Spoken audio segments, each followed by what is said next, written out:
తుఫాను వల్ల నష్టపోయిన రైతుల్ని ఆదుకోవాలని కోరుతూ ఆంధ్రప్రదేశ్ రైతు సంఘం పాలకొండ మండల కమిటీ ఆధ్వర్యంలో పాలకొండ రెవెన్యూ డివిజన్ కార్యాలయం ఎదుట నిరసన తెలియజేశారు. అనంతరం సబ్ కలెక్టర్కి వినతి పత్రం అందజేశారు.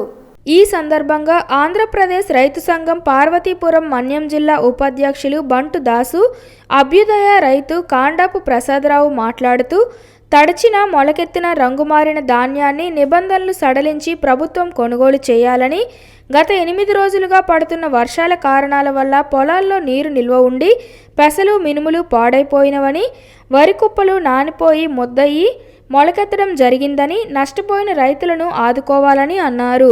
అంతకు ముందు జరిగిన రైతు ధర్నాను ఉద్దేశించి మాట్లాడుతూ కేంద్ర ప్రభుత్వం వ్యవసాయ రంగాన్ని కార్పొరేటర్లకు అప్పగించాలనే ఉద్దేశం నూతన వ్యవసాయ మార్కెట్ విధానాన్ని తీసుకొచ్చిందని, దాన్ని వెంటనే ఉపసంహరించుకోవాలని డిమాండ్ చేశారు. రైతుల సమస్యలపై రాజకీయాలకు అతీతంగా రైతులందరూ ఐక్య పోరాటాలకు సిద్ధం కావాలని పిలుపునిచ్చారు. కార్యక్రమంలో గంగుల శ్రీనివాసరావు, కాయలు జయరాం, మచ్చ విజయ్, మునుకోట అప్పన్న, భాస్కర్రావు, అల్లు కోటేశ్వరరావు, నెల్లి సూర్యనారాయణ, కె చిట్టిబాబు, కరణం రవి, ఉంగరాల ప్రసాద్ మరియు సిఐటియు జిల్లా అధ్యక్షులు దవాల రమణారావుతో పాటు పాలకొండ మండల కార్యదర్శి కాద రాము మద్దతు తెలిపారు. ఈ ప్రాంతంలో ఉన్నటువంటి రైతాంగం అంతా కూడా వరి కుప్పలు, అలాగే బడిపులు, అలాగే పొలాల్లో ఉండేటటువంటి మినుము, పెసర ఇటువంటి అపరాల పంటలు కూడా అపారమైన నష్టం జరిగింది.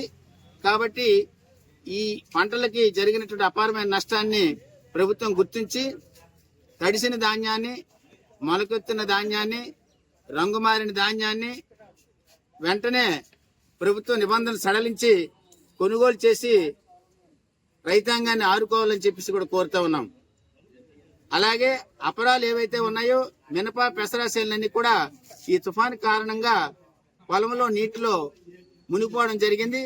అటువంటి వాటిని గుర్తించి ఆ రైతాంగాన్ని కూడా తక్షణమే ఆదుకొని ఆ పంటలకు కూడా నష్టపరిహారం ఇవ్వాలని చెప్పేసి మేము ప్రధానంగా కోరుతున్నాం. తప్పనిసరిగా ఈ రైతాంగం తాలూకు విన్నపాన్ని స్వీకరించి తక్షణమే చర్యలు తీసుకోవాలని డిమాండ్ చేస్తున్నాం.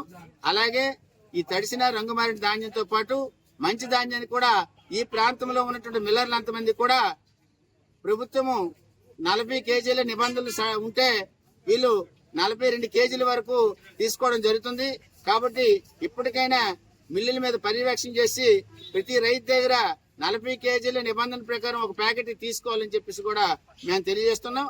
ఈ విషయాలు తక్షణమే ప్రభుత్వాధికారులు స్పందించకపోతే రైతాంగం ఉద్యమించి తదుపరి కార్యాచరణ ప్రణాళిక తీసుకుంటామని చెప్పేసి కూడా తెలియజేస్తున్నాం.